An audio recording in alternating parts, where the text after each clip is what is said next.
نحمده ونصلي على رسوله الكريم أما بعد أعوذ بالله من الشيطان الرجيم بسم الله الرحمن الرحيم من أول والسلام عليكم ورحمة الله وبركاته نننی ویډیو کې زه تاسو ته د جوړونو د درد یعنی د زنګنونو د درد په حواله سره چند حوالات ذکر کوم.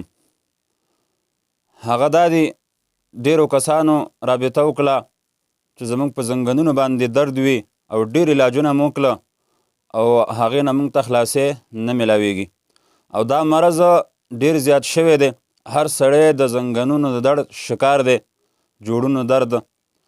دې باره کې زه تاسو ته روحاني علاج هم ښایم او حکیمي یو چند نسخې درته هم ښایمه. د الله رضا لپاره امید لرم چې ستاسو د دعاګانو صله به راسره وي او دعاګانې به کوئ. ځکه تاسو غور سره دا ویډیو واورئ.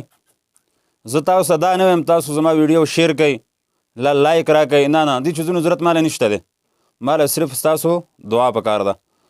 هغه مریضان، هغه بوډاګان، هغه ضعیفه چې هغو د دې مرض نه داسې تنګ شوي وي چې هغو د خپل ضرورت حاجت لپاره پاسېدی نشي، انشاءالله امید لرم چې د دې عمل او د دې نسخې استعمالونو نه بعد هغو به په منډو منډو باندې ګرځي او چکرې به وي. هغه دا دی، نمبر 1، اول به تاسو یوه چمچه کاږه راواخلی، سومپ چې ورته ویل کېږي، سومپ. یوه چمچه به کاږه راواخلی او یوه چمچه به وړکلي ادرک یعنی پسی وي ادرک او چې عدد یعنی 6 دانې شین لاچي به راواخلی او ورسره به 20 پاڼې یعنی 20 عدد پاڼې د پودینې شنې پاڼې دا به راواخلی او دا به په یو 8 ګیلاسو اوبو کې واچوئ. سو 8 ګیلاسو اوبو کې 8 ګیلاسه او بیا به دا په اور باندې کېږدئ. دا به وخوټ کوئ یعنی دومره به یې پخې کوئ چې تقریبا دا 6 ګیلاس اوبه پاتې شي، 6 ګیلاس اوبه پاتې شي.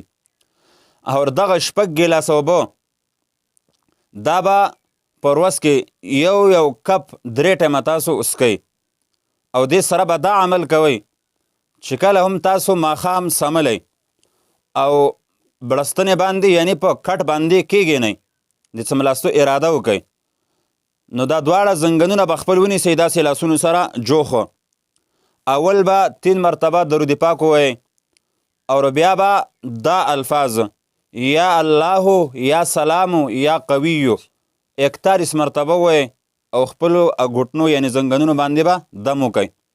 دغه رنګ چې کله بیا تاسو سحر راپاسئ، چې څنګه راپاسئ راپاسېدو کې کښېنئ چې لا تاسو ولاړ نه یعنی ودرېدلي لا نه یئ، د هغې نه مخکې راپاسېدو سره فورا دغه زنګنونه بیا خپل ونیسئ او اول او اخر به 3 پیرې درود پاک ووایئ او بیا به دغه الفاظ یا الله یا سلام یا قویو 41 مرتبه ووایئ.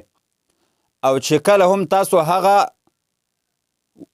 کپ دوی سکئ یعنی هغه یو کوپ اوبه کومه چې تاسو جوړه کړه نو دغه باندې به هم 41 مرتبه تاسو دا الفاظ وایئ او په 3 ساسونو باندې قبلې ته مخ کوئ او سکئ به. نو انشاءالله امید لرم تاسو 41 ورځې یا غالبا 2 میاشتې دا عمل وکئ نو تاسو به پته ولګي چې تاسو ته څومره صحت راغی او د زنګنونو درد مکمله خاتمه به وشي.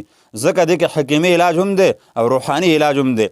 الله تعالی فرمایي قرآن کریم کې د هر مرض شفا ده. ګورې او کم علاج چې په ډاکټري نسخو سره حکیمي نسخو سره نه کېږي هم د هغه مرض علاج په قرآن کې دی. ګورې نو موږ له پکار دا ده موږ چې څنګه حکیمي ډاکټري کمې نسخې استعمالو هغې سره سره موږ روحاني علاج راونیسو نو انشاءالله تعالی الله به ډېر زر شفا راکړي.